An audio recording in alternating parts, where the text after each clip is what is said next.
fine. You're fine. Okay. Oh. Nope. Come on, keep stream. Show up. Keab. So what we'll do is we'll kick into the pre-show first, just a little bit of chat. Going live. And then we'll go live once a few people have had a chance to show up. So, I can test if that shortcut works. Hey! Look at that, professional overlay. For what now? Has hotkeys and stuff to do transitions. Yeah, I know Mike's alive. I so. I can mute everybody and then, yeah, it messes with things. So I just leave them live for the opening because it's more entertaining that way. Anyway. Dear. Here we go. But yeah, I've had fun playing with hotkeys today. I can press a button now and the pre-show label disappears. So I'm finally understanding the advanced features of this program. You fancy?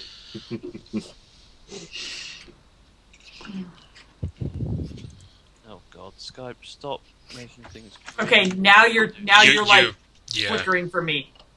I don't understand what Skype is doing, but I hate it. Stop, shut down, and come back. Yeah, that might help.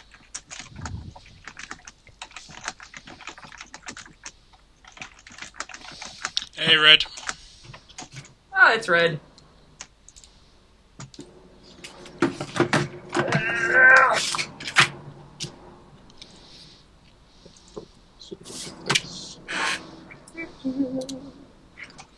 You know, I should probably set up streaming sometime because, you know, now that I'm doing my trying 200% Trails of the Sky walkthrough, I'm sure the final dungeon will be much more entertaining than it was last time I played it. Oh, hey, I'm in 2 boxes. Yep, there you go. There you That go. should sort itself out again. Nav is still stuck in the Matrix, unfortunately. All right. I should have tested Skype, but apparently it's a hateful program that can't do things that Roll20 can do with relative ease. That's because Roll20 uses a universal standard. Skype does its own thing. Ugh. Also, are you using Windows? Yes. Well, there's your problem. You can't Fair. disagree with me. Hang on, let me just bash Linux onto this thing. That's something I might just need to take the stream down and fix. What's that? What? My stream title is still Let's Data Tank. That game was frigging terrifying. Yeah. I've been contemplating picking it up. I just don't have the funds at the moment. It's been absolutely hilarious so far, so... Yes, other people playing games. Today he is playing... Oh, that looks like a Metal Gear. And my brother is playing Vermintide, which is Left 4 Dead with rats. Fuck you, Sounds Skype. good. Yeah, Steve was just recommending that as a co-op game when we were looking for stuff, and I kind It of is said... a co-op game. No. It's true, that is a co-op game. Yeah, not playing it. Yeah. I mean, bashing zombies is one thing. Rats are just nasty. It's the same as Smashing Zombies. They even have the same special infected that Left 4 Dead had. Ah. Right, I'm just going to cycle the stream quickly. Okay.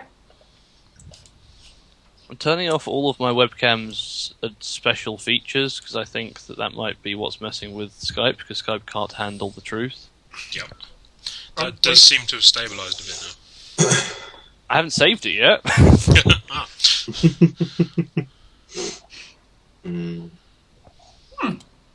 Yeah, I mean, I do this once every 4 weeks. Knowing that Hats, HP and Lamb do this every week for Culture Clash. It's like, yeah, I'm impressed. I spent 80 fucking quid on this Skype copy. That's why I tend to buy ones that say made for Skype on them, because they just work. I have a FaceTime. Yeah, You have built into the iMac, iMac. FaceTime, which means it just works perfectly. People laugh at me for buying Apple products, but I'm like, works. It's, not compatible with Windows, but it works. Actually, it's my dream life right now. I have Macs at home, and I'm allowed to use a Mac for work, and the rest of my work is on Linux. I never have to touch Windows. It's great. Okay, except for my Steam box. My Steam box has Windows. But other than that, that's really minimal Windows. It auto-opens Steam and doesn't ask me for a login password, so I don't care. Yep.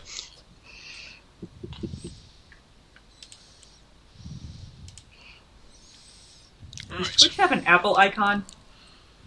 If not, I will purchase one. Oh, hang on, I think I know what it is. Yeah? Hmm? Yeah.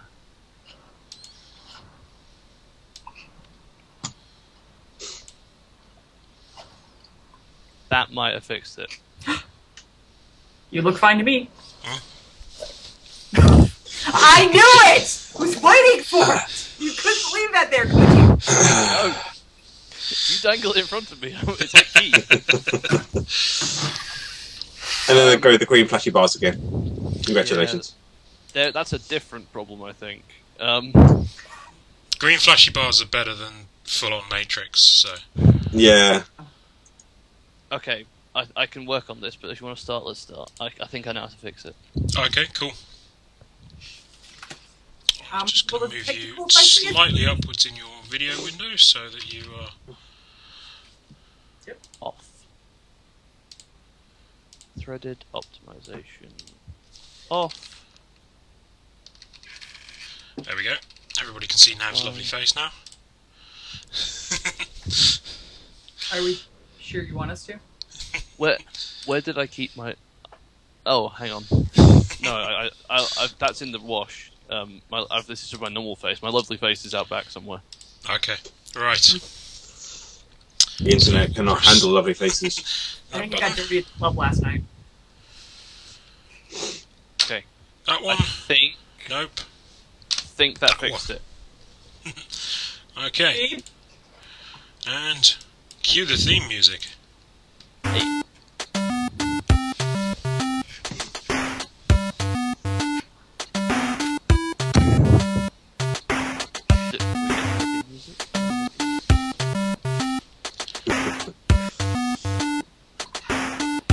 Hello, person. I just realised I don't know who you are.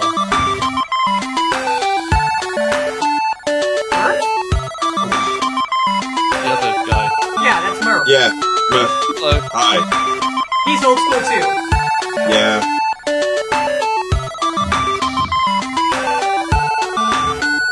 Keab, I think you need. Ah, it's still doing it. I think you need to mute us while it's playing music. What? I haven't figured out how to mute you while I play music yet. You think I'm that advanced? Good evening, everybody. It's Saturday, 2nd of April. That means we've all survived April Fool's Day. And it means I've spent the day trawling through the lighter side of the news, trying to find some interesting topics. Joining me this week, the best Goran bodyguard in the verse. It's Navarran. Hey. She will fix your code while singing an aria. It's ThatLauraChick. And all-round awesome nice guy, it's Myrph. What's up? So, we will start with, well, round one, I think is the best place to start. Was a good start. Navarran, as you are in slot number 1, you get the first choice of topic. Would you like food and drink, travel, crime and punishment, science and nature, luxury goods, or law and disorder? I would like law and disorder, because that's usually a source of some entertainment for me. Okay, law and disorder. Your answer is 25 hours. That's the wrong one. How long was a guy in a tree in downtown Seattle? Yes, this was the plant for Laura. I was going to say, what's the average length of time it takes a judge to get out of the bathroom? Yes. This happened last week when I was having my foot surgery. I got out of the hospital. When I finally had the drugs wear off enough, I turned on the news, and there's a guy in a tree in downtown Seattle. At first, he was just up in the tree, and then he starts throwing pine cones. Then when the paramedics showed up, he starts pelting them with apples. Then he started ripping branches off the tree until he ripped down about a 10-foot section of a 70-foot tree and built himself a nest where he slept overnight. He finally came down the next day after pooping on people from the tree. Yeah. I had to include this story. It's got so many awesome elements, which reminds me, actually, Laura gets a point there. I have but one question. Yes. Who was standing underneath for him to poop on? About 15 police officers, 20 medics, 6 fire engines, and a bunch of people. Oh, Yeah. Not to mention probably the news cameras and people taking videos on their phones. Our local news station had actually a really great live stream going about it. The camera guys left their mics on, and you could just hear them talking business with all the other news people do. Yeah, this entertained Seattle for a good day. Yeah, it was a giant sequoia, and he was different stories claimed either 80 or 90 feet up the tree, which is pretty impressive on its own. The fact that he took pine cones and apples and other ammunition with him I'm impressed. That's... Yeah. It isn't just sort of drunken, there's a tree, I'm going to climb it. He clearly planned this out in detail. Yes and no. He does have severe mental illness. The courts are probably going to send him for help. But, there was also the premeditated part of this, because this tree is our Christmas tree for Macy's downtown. Nordstrom. Oh. Yeah, and, he also managed at some point to pull the rigging that is installed around the tree for when we hang Christmas lights in it down and throw that too. Yeah. Does anybody want to guess how much damage he actually caused to the tree? It was $8,000? $8,000, yeah. Get another point. Yeah, $8,000 in damage to the tree. There was a full list on the net of all the different services and stuff. They had like hostage negotiators and all sorts involved in this. Ridiculous. Our local superhero, Phoenix Jones, was there trying to get him a sandwich and a beer around dinner time. The police did not let that happen. Sounds like he was barking up the wrong tree. Oh, good one. I will remind all of our live viewers that you can use ! groan to record your opinions of particularly awesome puns. Okay, Nav's going to win now, sorry. At some point, I'm going to try and see if I can find a way to integrate that into the scoring. For now, that one was so bad it doesn't warrant a point. Hey, look, I may have been going out on a bit of a limb, but, leave it I think we should just disqualify him now. I think it's time to leave that one alone. I don't like the timbre of your voice, sir. So, sorry. My favourite line in this whole story that I was reading about it, because I picked up a newer one from this week where his mum came out and was talking about all the mental illness stuff, and he's been charged now. He's been formally charged with malicious mischief and assault. I just love the idea that there is a crime on the statute books in Washington State of malicious mischief. $50,000 bail.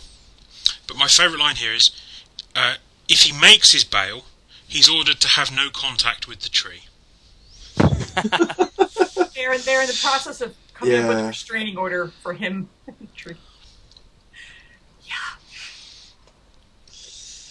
But yeah, it's just a fantastic little story. It's like, I knew Laura would probably get it pretty quickly because she sent me the link. But it's such an awesome story, I couldn't not include it.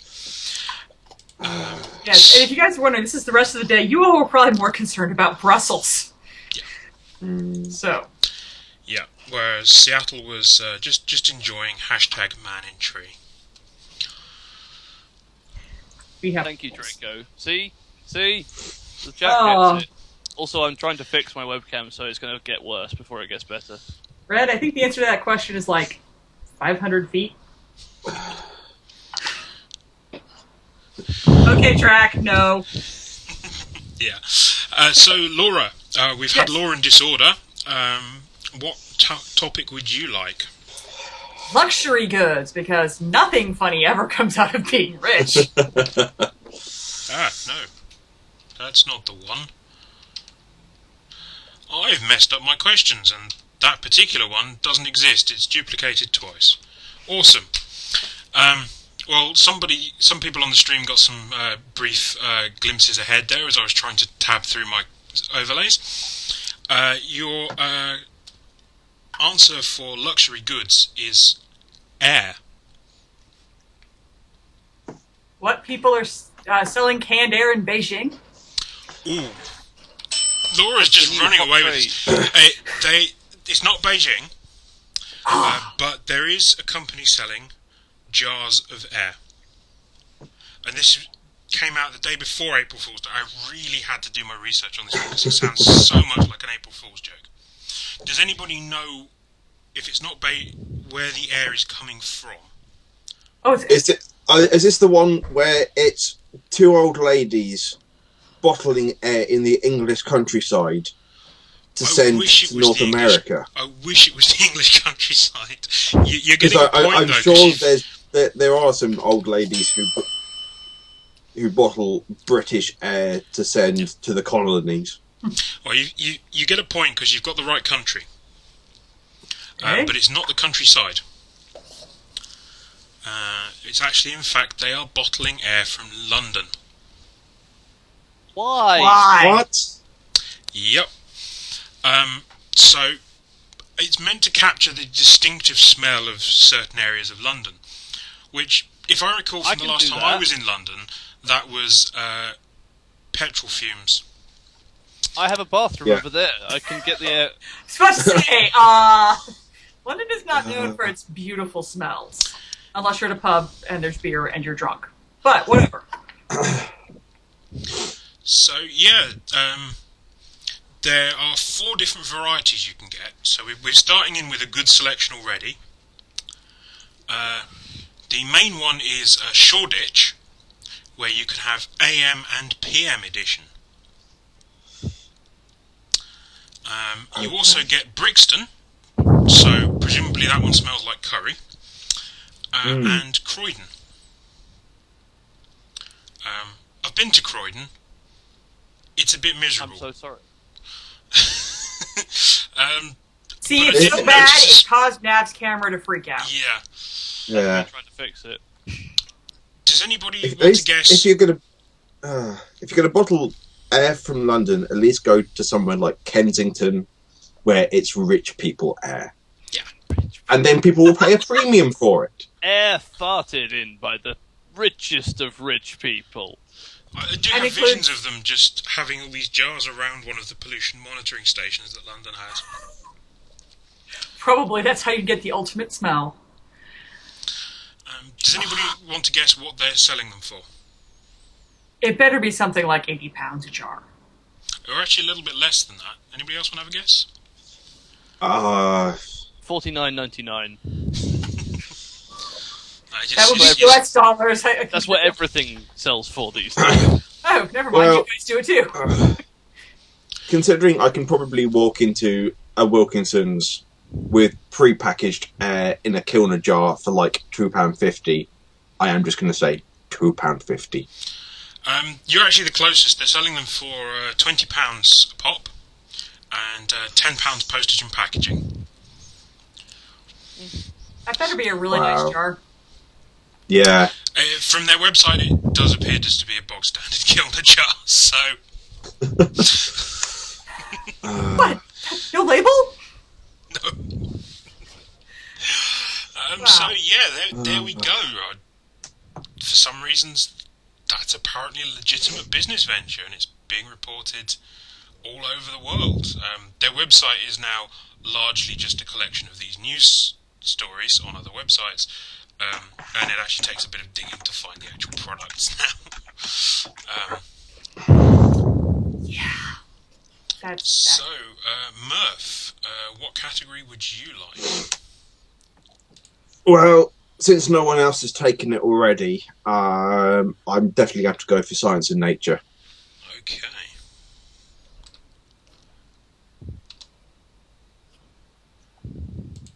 No, wrong thing. Now OBS's overlays don't want to work. There we go. okay. So your answer is the Siberian unicorn. Oh, the prehistoric beast thing found. It was found earlier this week, but I never read the article, so I don't know what it is. What is Kofi Kingston's Twitter handle? Sorry, watching NXT today. Got wrestling on the brain. Presumably, it's going to be something like a Russian rhino with fur, and they found one and were like, unicorn, but it's actually just a rhino. Pretty much. You get some points there because, yes, it's effectively a furry rhino. It does have a long horn, 3 or 4 feet long, so proper unicorn horn. And yeah, it's more closely related to a rhino than a horse. Also very much not white. Now, they had previous examples of the fossils of this. Does anybody know why it was actually important with this new finding? It poops rainbows and farts sparkles.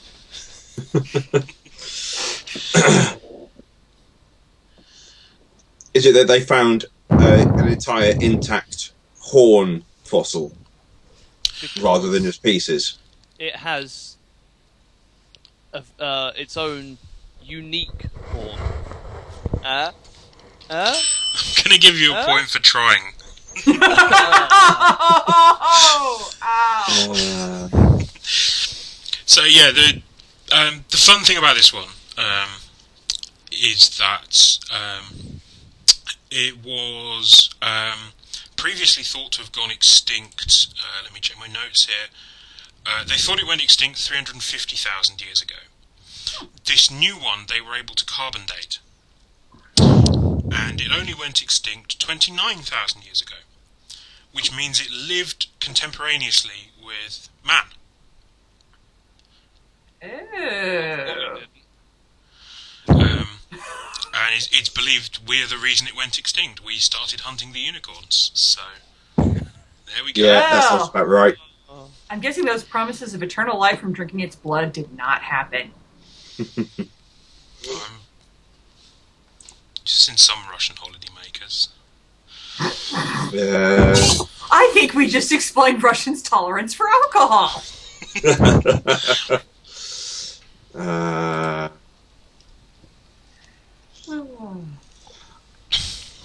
Alright, I actually can't fix this. I have to give up. Sorry, guys. It's something with the way it interacts with my graphics card, and it's all Skype's fault.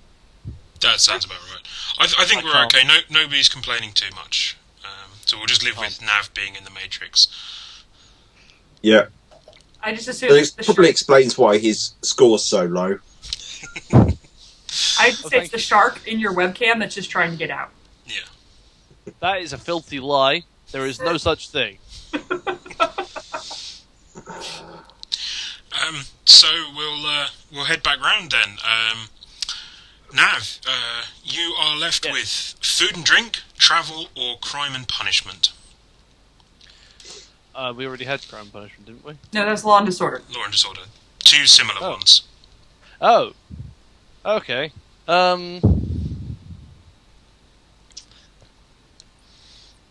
Let's have food and drink. Oh, no, that's the wrong button. I just gave you a point for no reason. Yes! He has a point. A point. And I deducted it from Laura instead of you. There we go. That's That's the right button. Food and drink. Your answer is imitation milk product.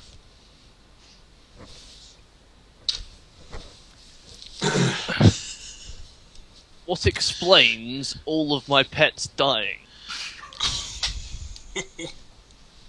That may well be true. I'm not sure I can give you a point for that. I might have to ring the RSPCA later. I was about to say the filling of Twinkies has From asphyxiation. I'll just discovered, add but from asphyxiation. no.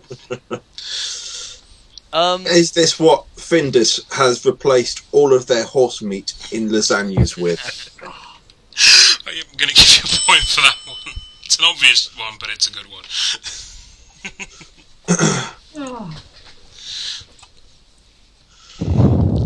Oh, by the way, chat, if you feel Nav should get his free point back, let me know.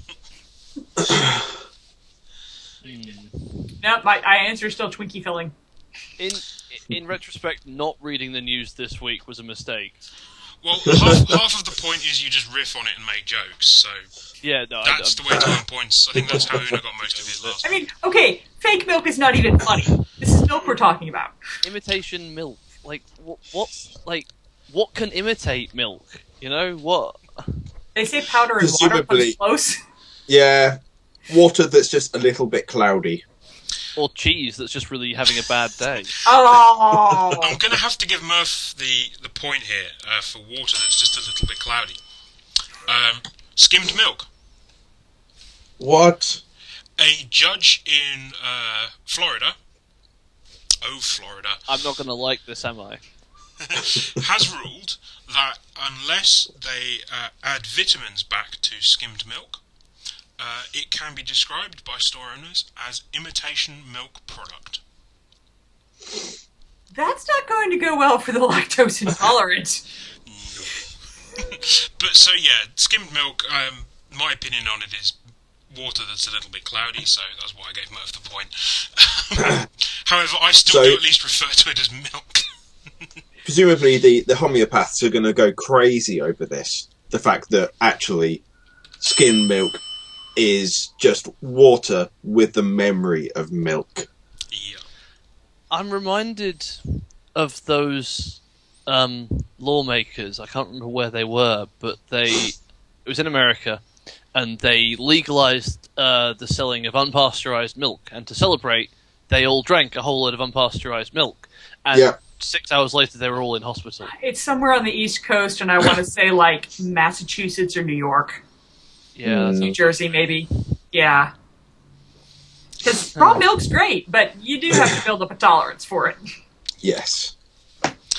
I've got a quote here from the BBC article that I found this in, and it is from a Florida man. Feel free to insert the theme tune. I refuse to lie to my customers, so I have stopped selling skim milk until I'm allowed to tell the truth again. The truth must get out. You can't handle the UHT. Now, this is the most recent ruling that I believe the state legislature is upholding a previous ruling. Does anybody know when this actually started? I want to say 1985. It's a little bit more recent, but it's further back than you might think. 2012. 19... What? Yeah. 2012. Welcome to the speed of justice in the U.S. Hey, there's a new marketing campaign you could have. You could be like, I am the 0.1%. Yes. See, that's the thing. This is just for ordinary skimmed milk. This isn't the 1% or the 0.1% milk. What about semi-skimmed? We don't have that here. We just have 1%, 2%, What? whole, and skim. We have 4 What? milks. So, So you don't have the green what's the ones. fat content of skim milk then? Technically 0%. It's Well, actually like well- 0.02 or something, I think. Yeah, it's a 0 point. Zero something. Yeah, it's very low. No Because- wonder you've got legislation to determine it as an imitation milk product. That is literally homeopathic milk. It's got lactose in it. Yeah. They The just put some memory of lactose in lactose. the water. Well, Yeah, so the funny thing is, whole milk here is only about 4% milk fat, so we can make all sorts of jokes there. Yeah. Wow. See, over here, it's you either We have whole milk, semi-skimmed, and skimmed. Yeah. And then we also have, if you're in a fancy place, you've got Jersey milk. Yeah, originally it was just whole 2% and skim, and then in the 90s we came up with 1% for those who wanted to be a little more healthy but don't want skim milk. Yeah, that started creeping in here, but it's still not a big thing. This could have been far more amusing than we're making it. Oh. It's sorry. milk. He's getting a point for that. I should have. Hey, it's there. I'm gonna milk it. You're not getting one for that. Thank you. Oh, Keab, that's utterly ridiculous.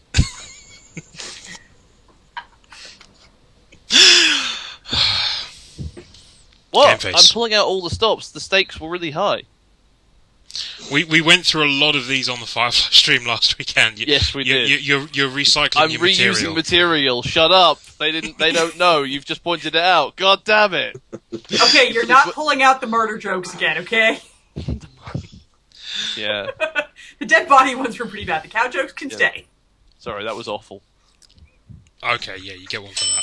Which is still a reuse, but it's a good one. So, Laura, That wasn't a read. That was new. would you like travel or crime and punishment? Travel, please. Okay, your answer is yoga. Why are people flocking to Saudi Arabia in droves? Why does my that hurt? Yeah, what I've tried it is pretty much, why does my everything hurt? Yeah. So travel is quite a broad topic here. Now it's not about the destination so much as the means of getting there. We're not talking about yogic flying, which was a big thing. Hang on. I was about to ask. Hang on. Is what you're saying that this is a bit of a stretch? Ding. I think I'm going to need a breathing exercise by the time this is over. I was like, yoga on a plane? Point for Laura. Oh God, no! I did not want that point. Not as a new thing, but yes, yoga on a plane. A United Airlines flight from Honolulu to Tokyo had to turn around No, after a man you're refused kidding. to stop doing yoga in the back of the plane. Okay, because I was in 7 with the seats out and some plush carpeting and the little mats and the big room with some, hot stones. Okay.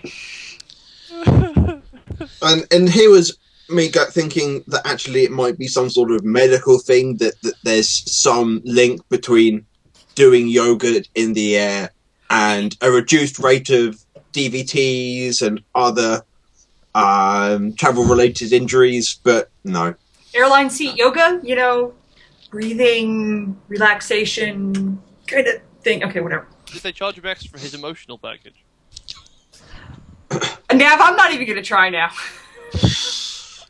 My finger was hovering over the point button, and then the second wave hit me, and it was just like, no, that was just too dreadful.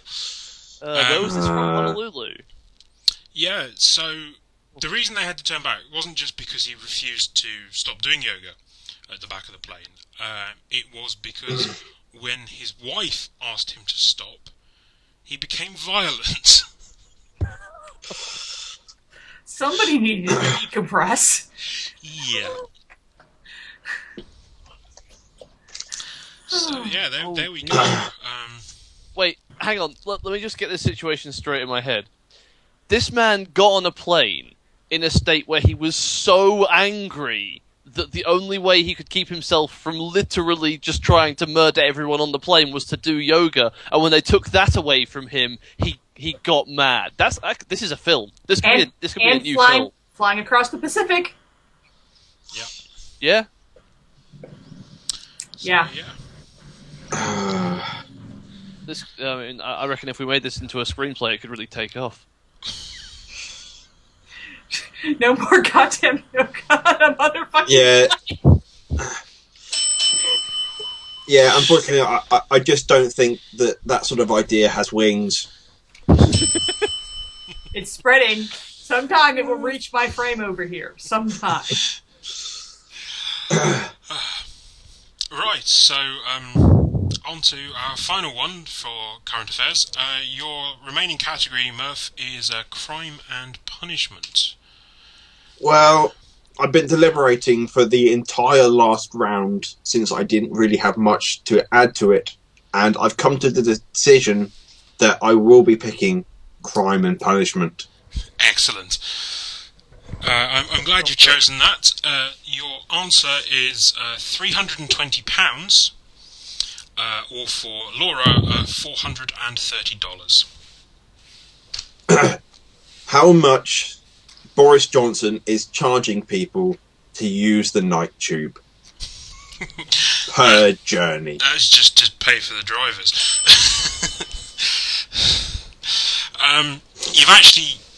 You've immediately zoned in on the right city. This is something that took place in London. London. What is the least amount per day for London accommodation that you can pay? No, I'm sure that's lowballing it a bit. What is the fine for throwing your cigarette off the top of a double-decker bus? Sorry, See, American joke.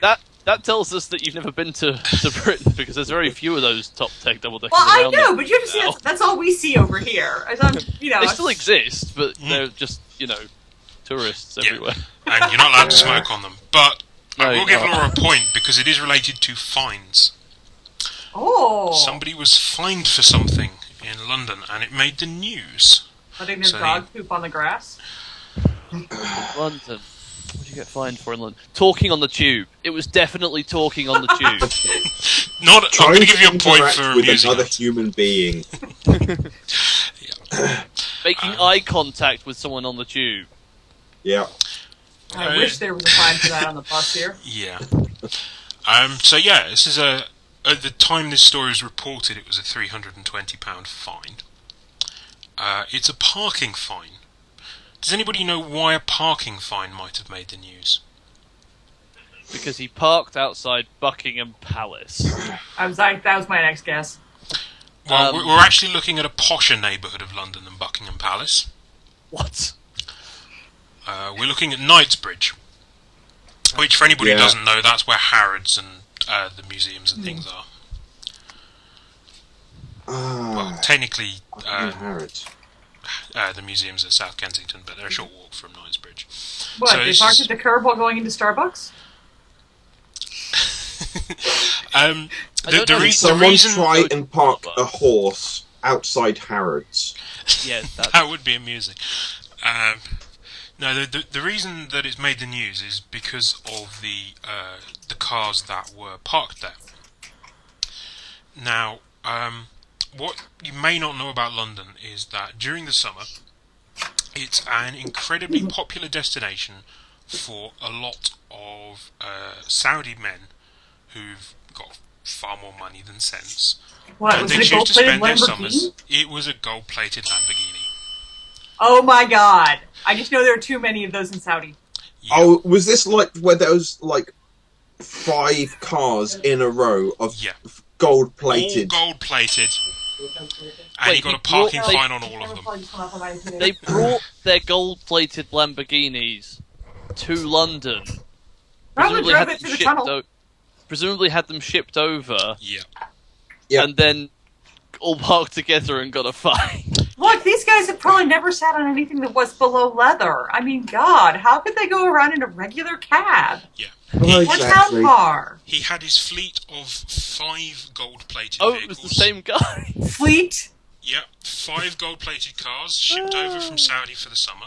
And this is something that happens a lot, actually. A lot of the Saudi men, they have their cars shipped over. Basically, these parts of London just become supercar spotting zones during the summer. What's made these special is that they're all gold-plated.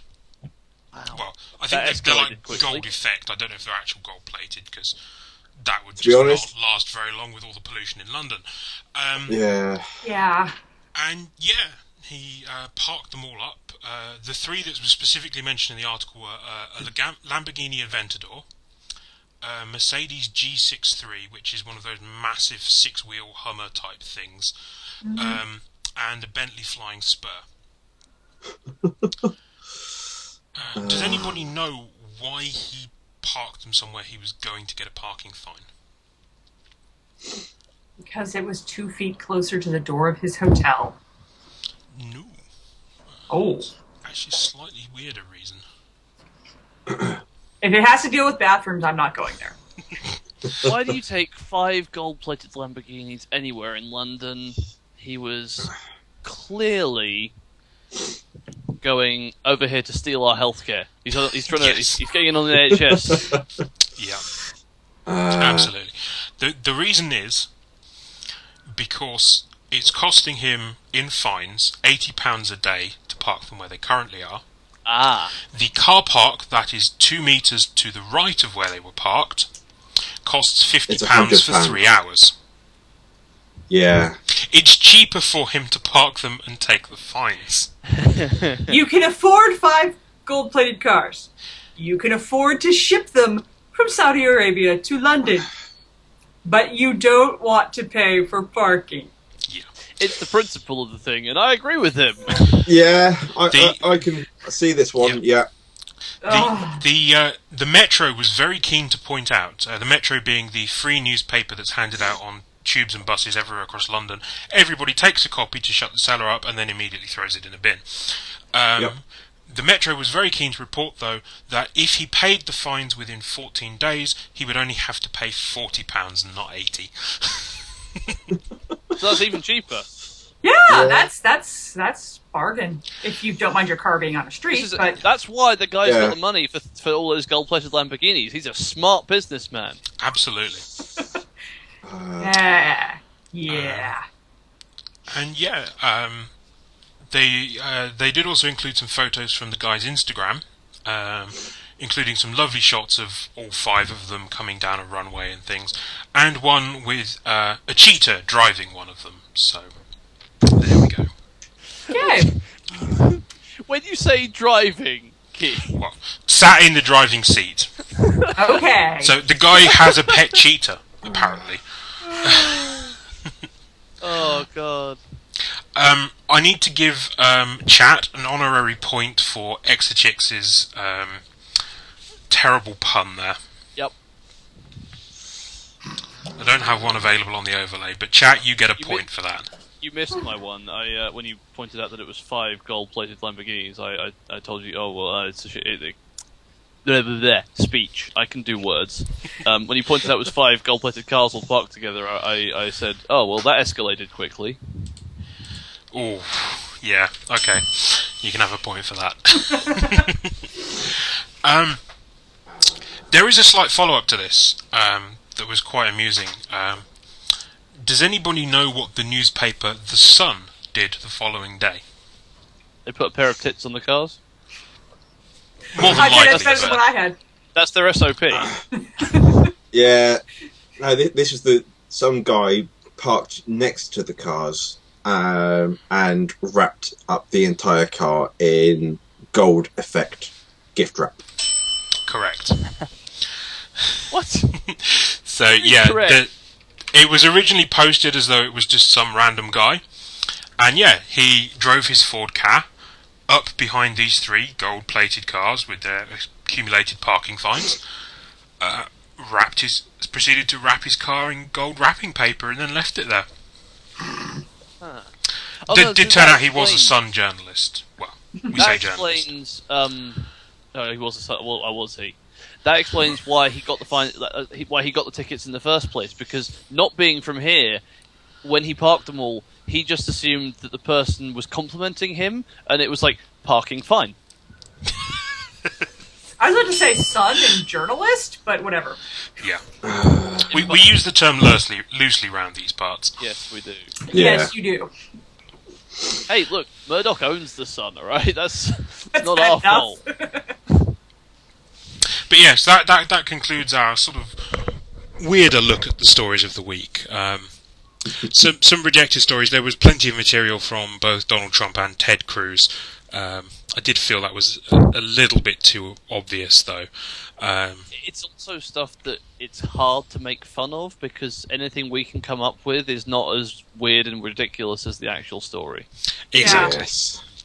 Especially when I'm living here going, no, what the hell? Help.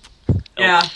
I need to immigrate. If your company is hiring and you're outside the U.S., please let me know. It's like how we feel about Boris Johnson. I will never be convinced that he isn't a deep, deep, deep cover comedian who's just seeing how much he can get away with. Yeah. That's better than thinking you elected that big of a psychopath. Yeah. But yeah, it's certainly been an interesting week for news, particularly trying to sift out what was real and what wasn't. I mean, there's some of these stories that are just this week have been so absurd that they could almost be true, and it turns out sadly that quite a few of them were. So at the end of that round, both Navarran and Laura are tied on 8 points each. Myrph is in the lead on 10.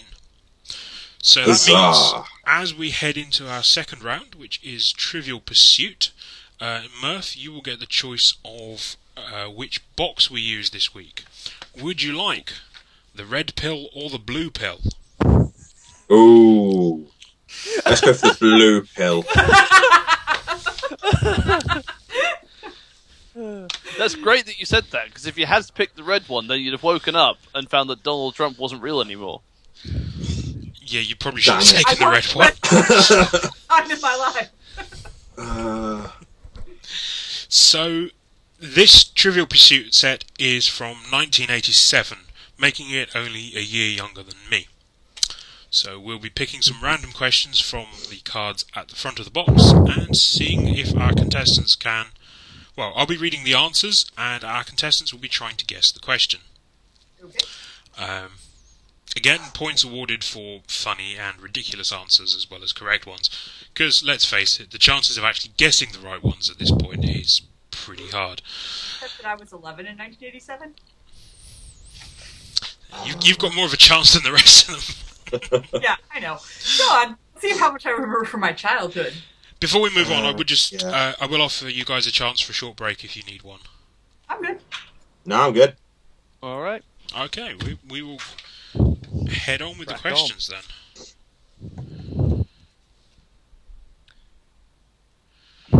Okay. Yeah, sure, why not? I'm going to go for the question that jumped straight out at me on this one. It's in the category Arts and Literature. And the answer is Dagwood Bumstead. I know this Arts one. and literature. Who is the most famous artist of the 80s?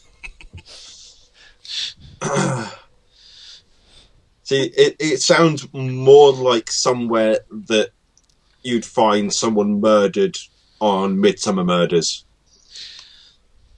Who is the husband of the titular protagonist of the published comic Blondie? Yeah. Who did Blondie Boopadoo marry? Oh god, I never knew her maiden name. Sheesh. It's a very popular comic in the United States, or was, syndicated, and I believe it may have stopped running in the late 90s. Never heard of that. You ever heard of a Dagwood sandwich? Oh. It usually refers to a That very sounds disgusting. large multiple layer, you see them in comics, sandwich with all the stuff. This is the comic it originated in. Oh, I had a totally different idea. Okay, yeah, no, ignore me. Okay. But yeah, I agree with Murph. To me, it sounded exactly like something out of one of the towns out of Midsummer Murders. But my eye was just drawn to it. Right, what have we got on this one?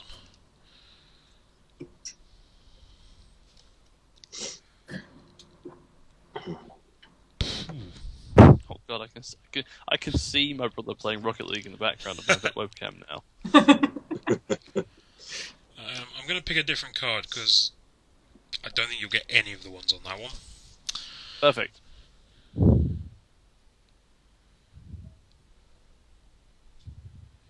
Ah, yeah.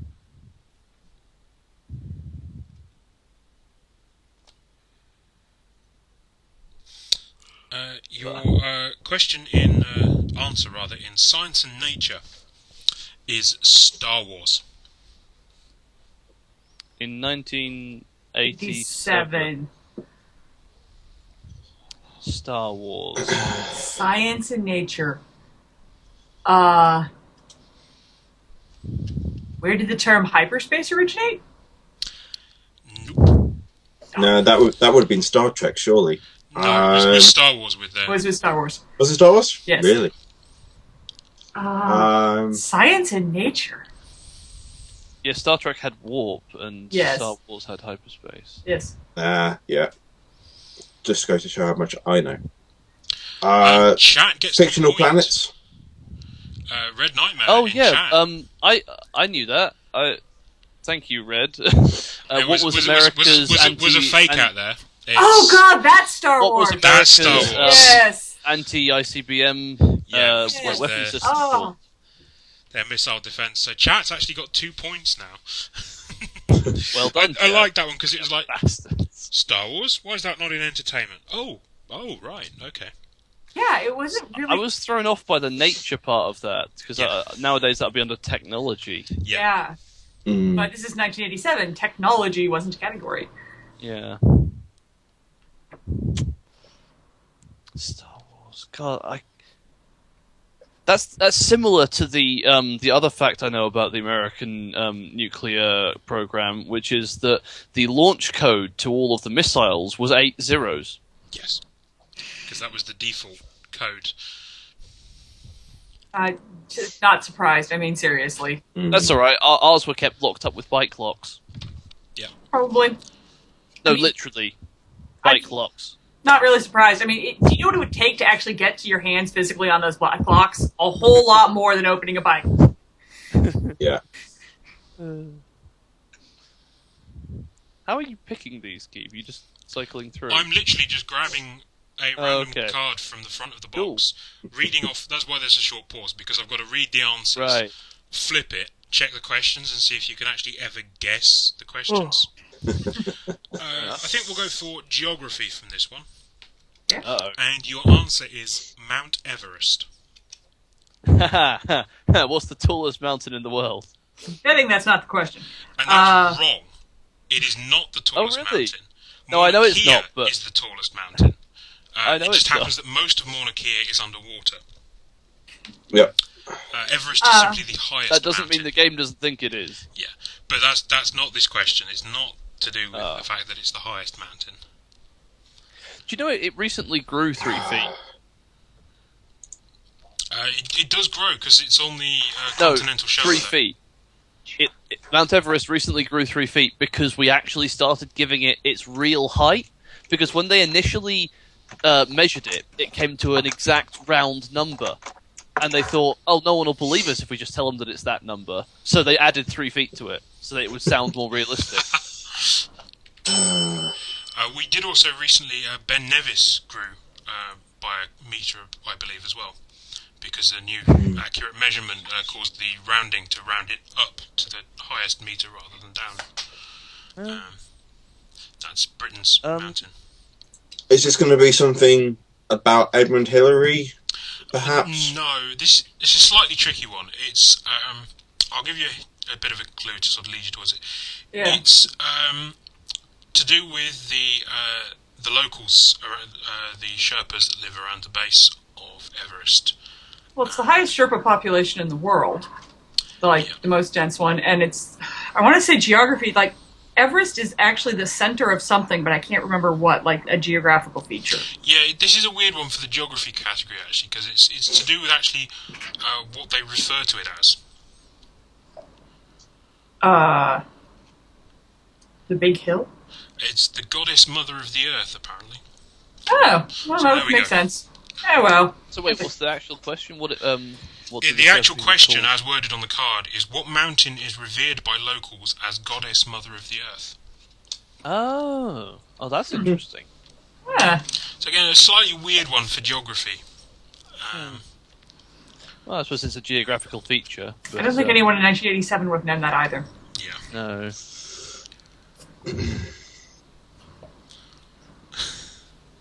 unless you study the indigenous peoples of Tibet Mm. and Nepal. Here's a good one.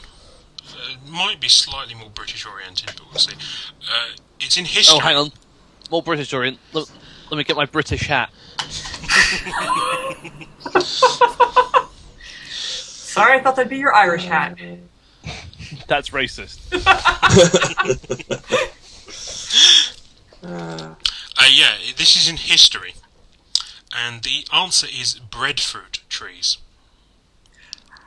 What did what's his name bring back on his ship from his trip to his exploratory trip, I believe, to the Philippines? What did we manage to trick King George into naming by putting a loaf of bread and some fruit in it? Yeah. I kind of went for this because it reminds me of the spaghetti tree April Fools, which is 49 years that old one as again. of yesterday. No! Ah. Every year! We haven't come up with a good one since. It wasn't all that good in the first place. So I'm going to give Laura a point because it's to do with ships. It was actually that was the cargo being carried by the Bounty of the famous mutiny on the Bounty. Bounty, yes. I couldn't remember which explorer did that.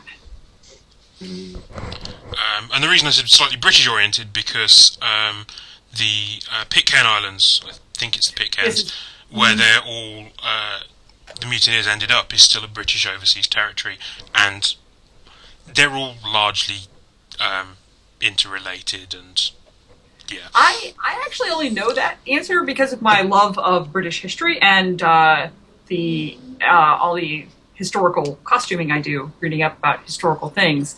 That whole British colony thing doesn't get taught over here. We get taught all of your history. yeah. Well, you can talk the part where we kicked your butts, but No, they gloss over that bit. They teach us all the bad stuff about your history, such as You killing all the Indians and the buffalo. And Yeah. yeah. They probably And teach you- no. I genuinely spent I don't know what you call it. It's probably not college for you, is it? It's we call it sixth form, but it was my after secondary school, so after your high school. yeah.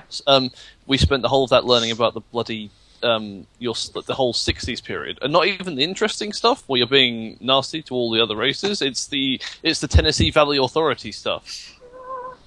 I'm so sorry. Literally that. Like, that's it. Just like, oh, you passed all these laws, and oh god. Yeah, things did happen in the 60s that weren't atrocious, but not very many of them. Yeah, I'm I gonna don't go know how I with managed to do a the, whole module in it. this particular one, just because it's not great ones on this card. There's a few weird ones. There's one I might actually just for fun read you the question and see if you know the answer. Okay. Bonus question. But the answer for this one, which again is back in arts and literature, is your tiny hand is frozen. Donald Trump. Sorry, Donald Trump putting his hand in a freezer. His hands aren't tiny. Unfortunately, he's actually tall. No. He has tiny. He has weird tiny fingers. Has They're anybody seen the freakishly small. GIF where they've manipulated it so he's got like baby hands Yeah. and they're doing the gestures? Those are just terrifying. And Genuinely terrifying. They do skip that bit, Red. They absolutely do skip that bit.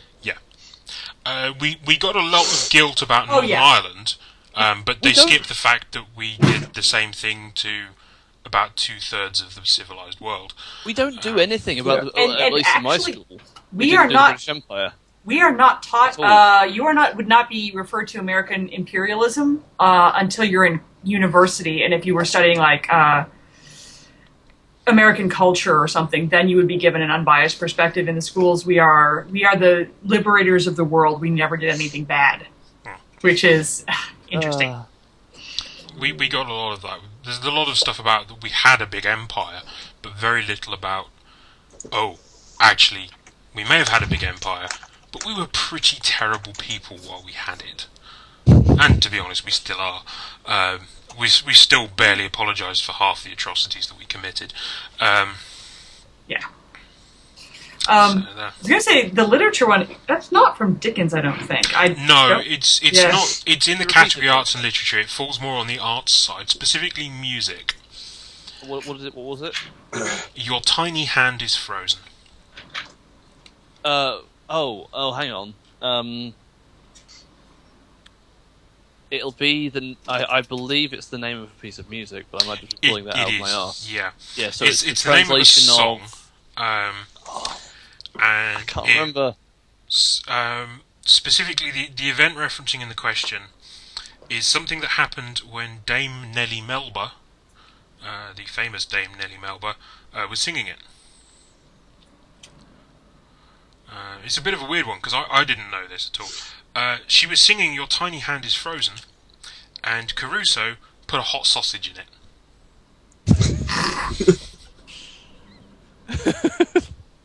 The question is, what was Dame Nellie Melba singing when Caruso slipped a hot sausage into her hand?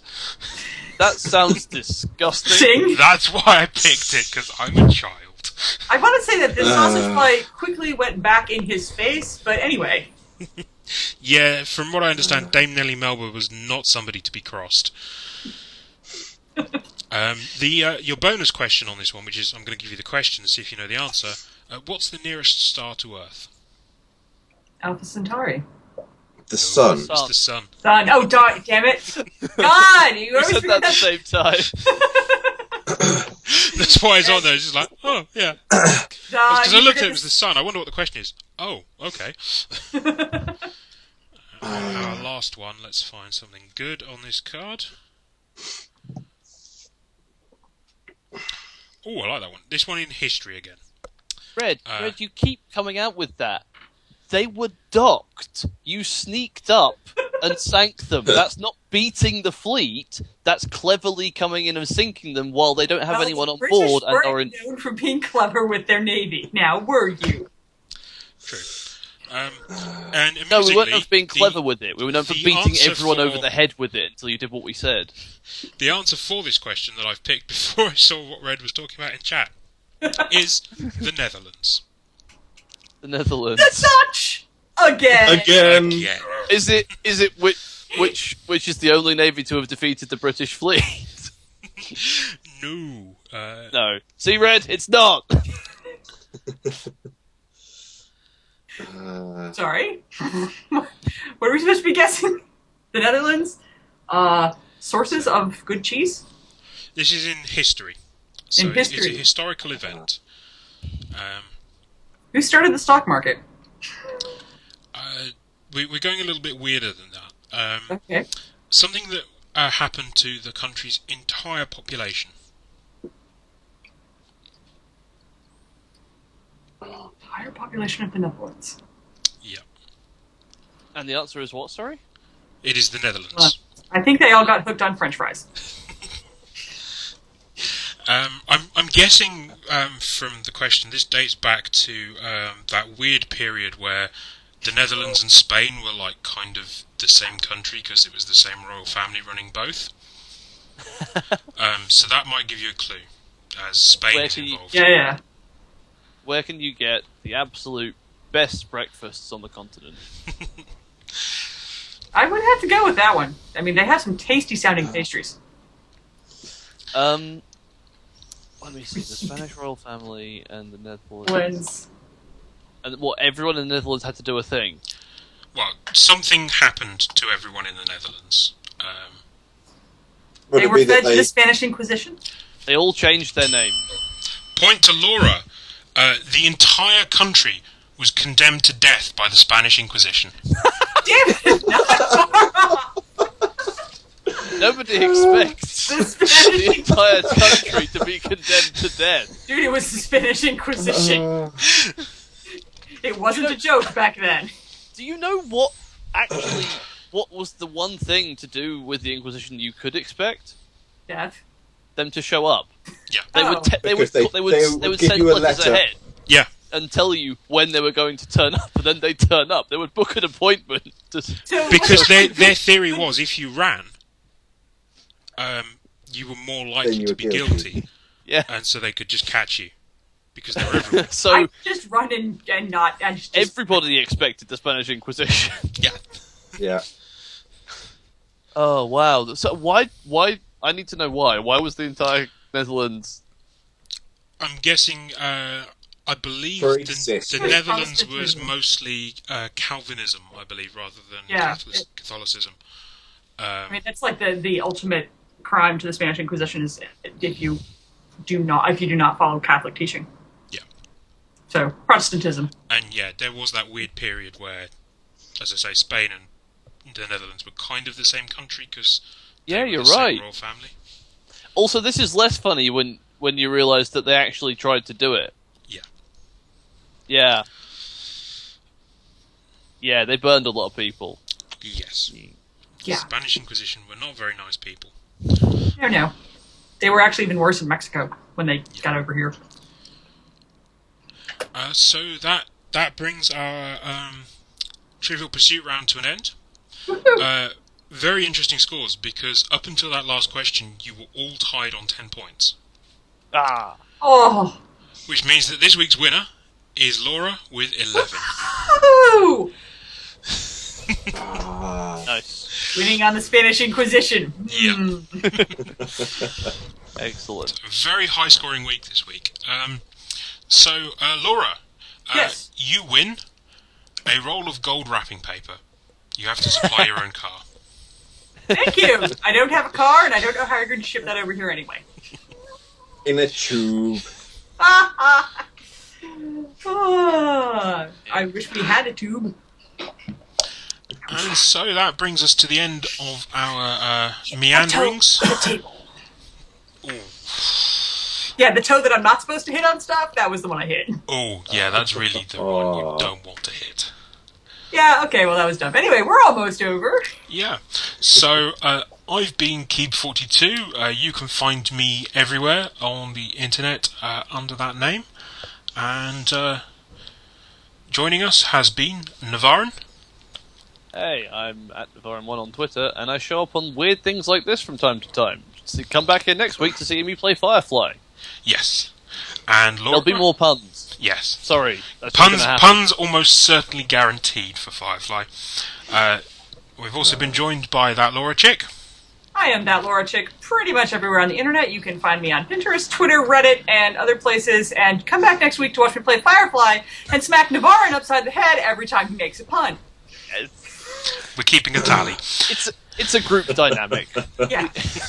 It works well. And Myrph. And I am Myrph literally everywhere on the internet. Track me down if you really want. I don't recommend it. And I will not be here next week playing Firefly. I will be back in London trying to sell Pokemon cards to rich, spoiled children. Get some air while you're there. Selling shit to rich people's the way to go.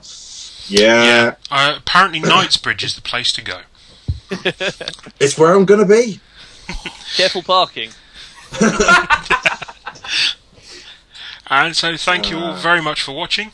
We will be back in a moment after the end credits for some post-show. Yay. I can get the loading to work.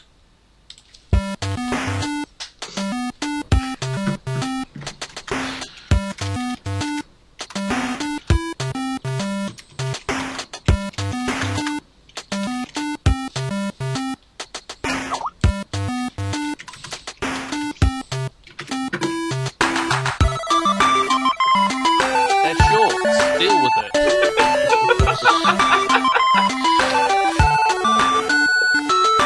Also, the size of the boxes you must have in your country. Jesus. It just, I can't see very well, webcam.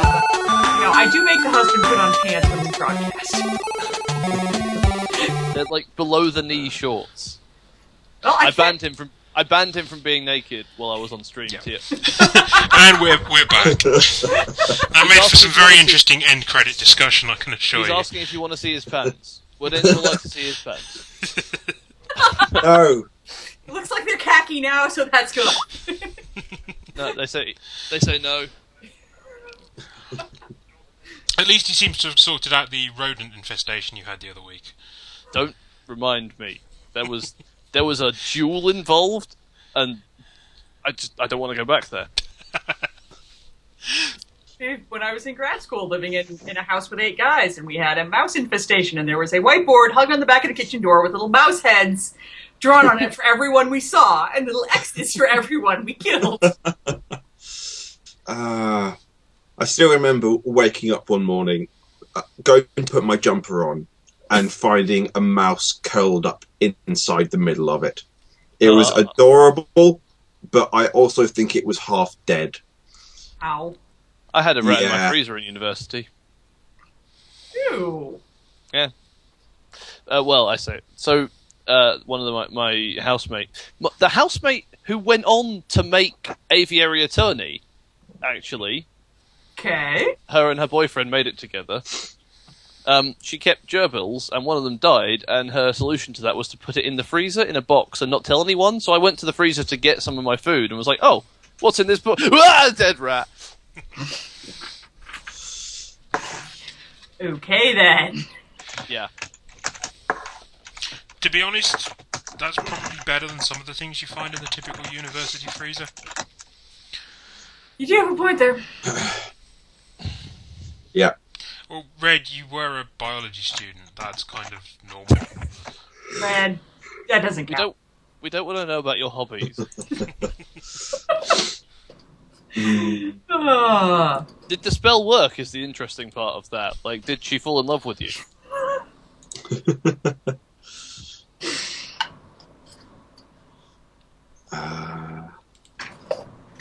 Biology. So, yeah. Chat, what did you I think don't know much about biology. about the putting the questions up on the overlay? I know I derped up and threw the wrong ones up every now and then, and somehow managed to completely skip question 5. But did that work better for you guys this week? Oh, if I'd known that, I would have had the stream up and be able to remember what the questions were. Well, I was only putting them up briefly and then pushing it I'm back bad to the at this. visuals. Yeah, the iPad is really behind, so I wasn't able to see the overlays. The first couple times I caught them, like when you were paging through really fast, Yeah, and then just trying to find the right one. I set them up on keys 1 to 6 and then got it completely wrong every time. Excellent. Sweet. Oh, Yeah, I'm Grandad being Thomas accused of thinks he missing missed a point points. from Myrph. He would. He's currently suffering in one of my D&D I will games. gladly split my roll of gold wrapping paper with you. Ooh, I get to play a D&D game at some point. It's going to be great. I've never played D&D before. Lots of dice. Yeah. Yeah, lots of dice. My current group is up to about, I think, 8 players, 9 players, which is going to be insane. How do you get anything done? Yeah, 5 players is like herding cats. 5th edition so, and I'm going to be a ranger. I hear they're bad, but I don't care because they sound fun. What? I play Rangers. They're fun. Yeah. Wizards released, like, an extra PDF, which was like, hey, guys, yeah, we know one of the ranger archetypes is rubbish. This is us trying to make it better. Oh, okay. I can't remember. That's from Wizards. That's nothing Yeah. to do with... I haven't played it yet. I have no idea. That's what they say. I can't remember if it's Pathfinder or 5th edition that added effectively benders like earthbenders, firebenders as a class Oh, you can yeah. take. That's That's 5th edition. So, like, That's- Pathfinder has it, but it's an add-on. But it's a I was... third-party spin-off campaign. Yeah, it's You essentially went the other way with monks. benders, didn't you? Yeah. I was going to give you a stern talking to, sir. Going to give you a stern talking to. Yeah.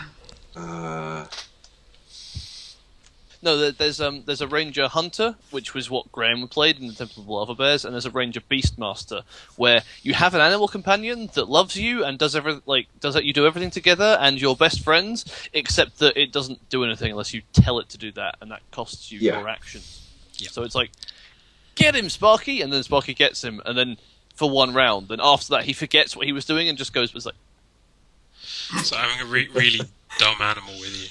Yeah. yeah. It's like I'm there bleeding on the floor, just like, and then the animal's Bring just me like, medical aid, Sparky! Oh, wait.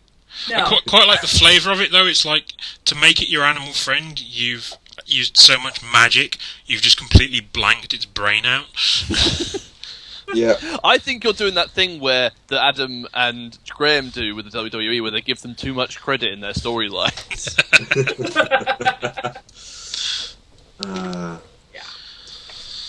So one of my friends is playing a warlock. He's playing a Lightfoot halfling warlock. Okay. I don't really understand what warlocks are, but they sound hilarious. And my brother is playing a Goliath Battlemaster. Okay. They're big dudes, I understand. And the guy running it is a big fan of Baldur's Gate, so we're doing it in Forgotten Realms. Ooh. Cool. I just bought Baldur's Gate, so we'll see how that goes. Oh, that's a really good co-op game.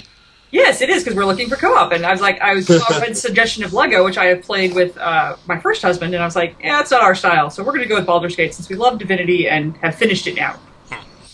So. How you interpreted what, Red? Yeah. Yeah, no, I'm really looking forward to it, because I've played, I started off playing Only War, which means that I see a system and then go, oh god, the DM's going to try and kill me, how do I make the best character so he can't kill me? Because that game was lethal. It has 8 pages of tables about what happens to players on critical hits and about how, the guts and viscera are spewing out, making the battlefield slippery so that anyone else having to pass over that area has to make a dexterity check or fall over. This reminds me of Divinity Original Sin, because blood in that game is a conductor of electricity. So if you use an electricity spell, you better do it first thing in the battle, because otherwise you're going to stun everybody because it travels over the blood on the battlefield. So that's so good. I love it. I can see my husband's probably turning around and giving me the evil eye since I was the mage in that party. I need to finish that game at some point. It was really good fun. I've started it 5 times and never got through a full game. It does get kind of grindy after the first area. You'll kind of find yourself doing the same stuff over and over, but we found it fun just as a way to relax. The ending, though, is really good. That's the official Wizards interpretation, right? I checked into this, Red. It's how they rule it. Yeah. Unfortunately, because it's dumb, but that's the case. The great thing about playgroups, though, is you can have house rules. Yeah. I still quite fancy the idea of because I'm playing a wood elf, because in every game since Lord of the Rings, I've played an elf, and this is the first time I'm actually going to play one in a tabletop game, so I'm being the wood elf ranger, because it's predictable and boring, but I've never done it, so I want to try it at least once. Yeah, it's a good one. Yeah, I made the mistake of giving my party a bag of tricks. It's basically a magical bag where if you reach into it, you can pull out a fuzzy ball, you throw the fuzzy ball, and you will create one of 8 random creatures. That sounds like a lot of fun. It's particularly hilarious when the group that you've got keeps getting goats. We've used it 7 or 8 times, and I'd say more than half the times it's been either a regular goat or a giant goat. I've just got visions of them coming in and then ragdolling like Goat Sim. So hang on, what you're saying to me is that they throw it and it explodes in it, and then they're like, oh, here we goat again. You have, and then the other one's like, how do you come up with them that fast?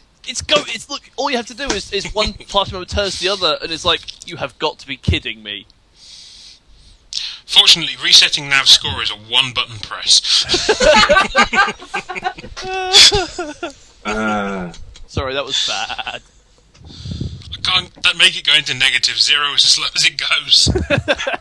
The next time we're in a big firefight and you're almost dead, I'm just leaving your ass there. But yeah, house rules are fun. So my house rule at the moment for Firefly, because I've been quite bad at quite bad at giving out plot points, which are quite useful for the characters, is I've just been awarding them for bad puns and one-liners. So Nav currently has more than he's ever going to need. But they come in handy when we throw them all in at the big fight at the end. That was actually a really good episode. That was a great episode. I loved that one. But yes, Hang on, Laura, you can't ignore the goat puns in Firefly. One of your actual distinctions is "I've goat your back, sir." Oh man, we could have so much fun if we interpret it that way. Yes, we could, and I actually do have that distinction, that trigger on right now. So. You just yell, "Get down, Mr. President," and then throw a goat at Red, and it just falls over every time.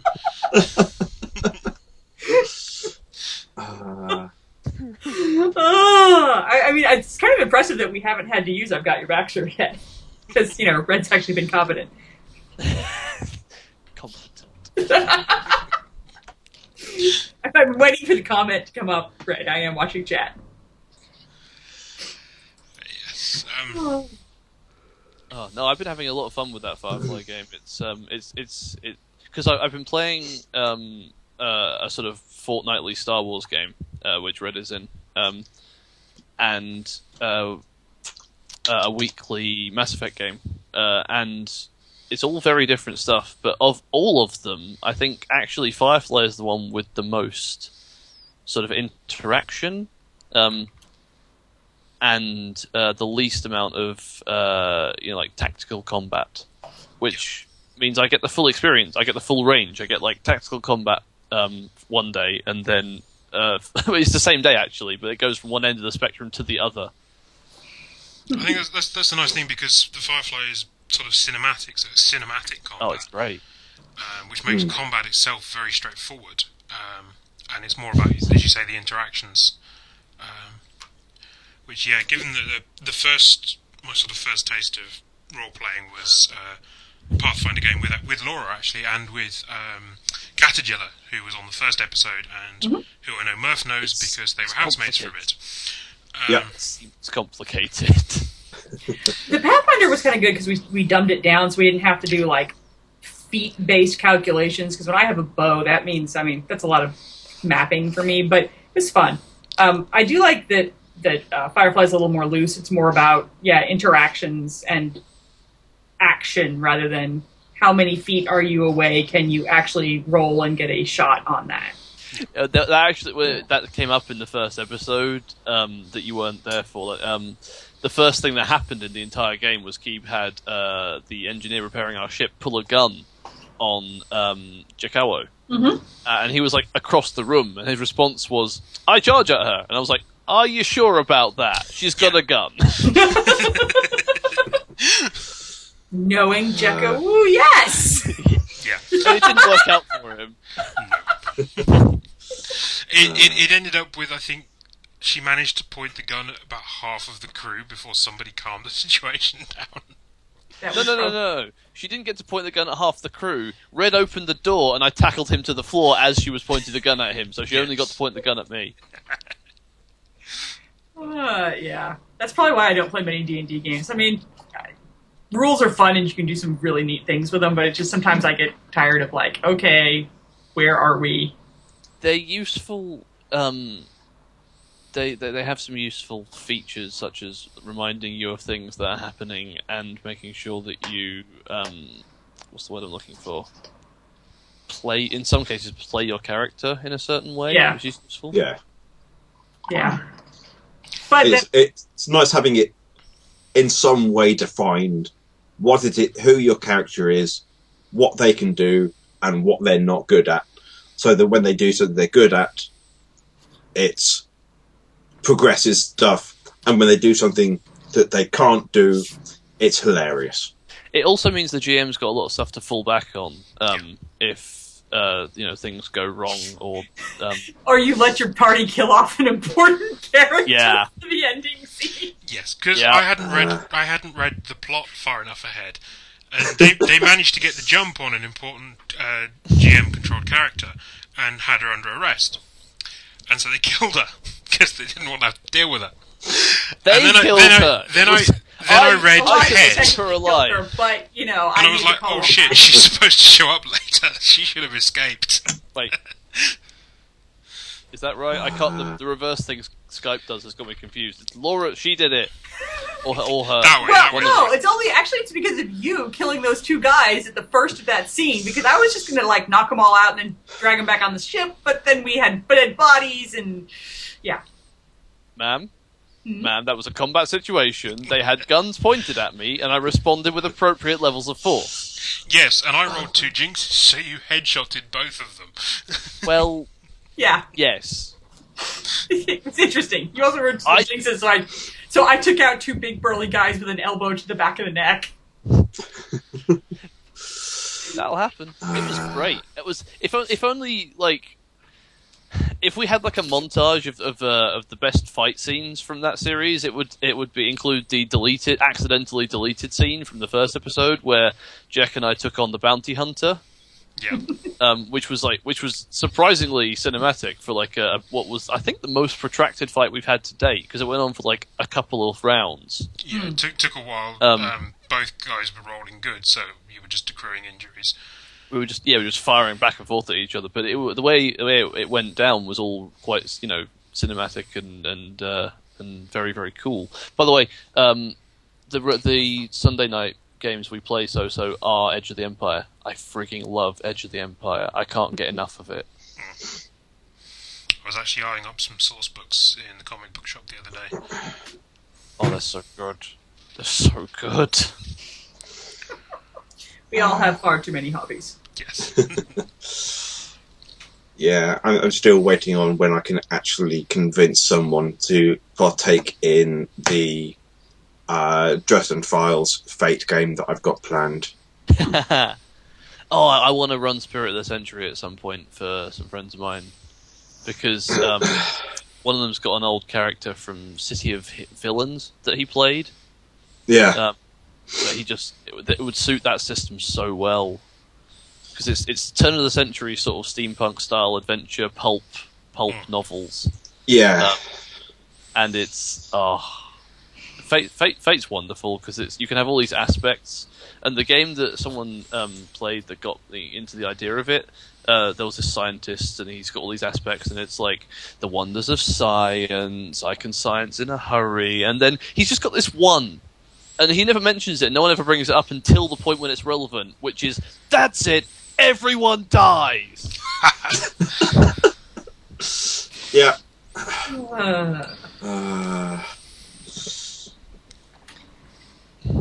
Well, Yeah, well, I think we're done winding down now, I think. I was going to say, it's getting late your time. Yeah. For me, it's time to go bake cookies. Sounds good. Thank you everybody for tuning in. The uncut version will be up on YouTube in the next day or two. Oh, no. Hopefully this time round I have recorded it in the proper format and my audio has been better, so I might actually be able to cut down a proper episode finally. We'll see.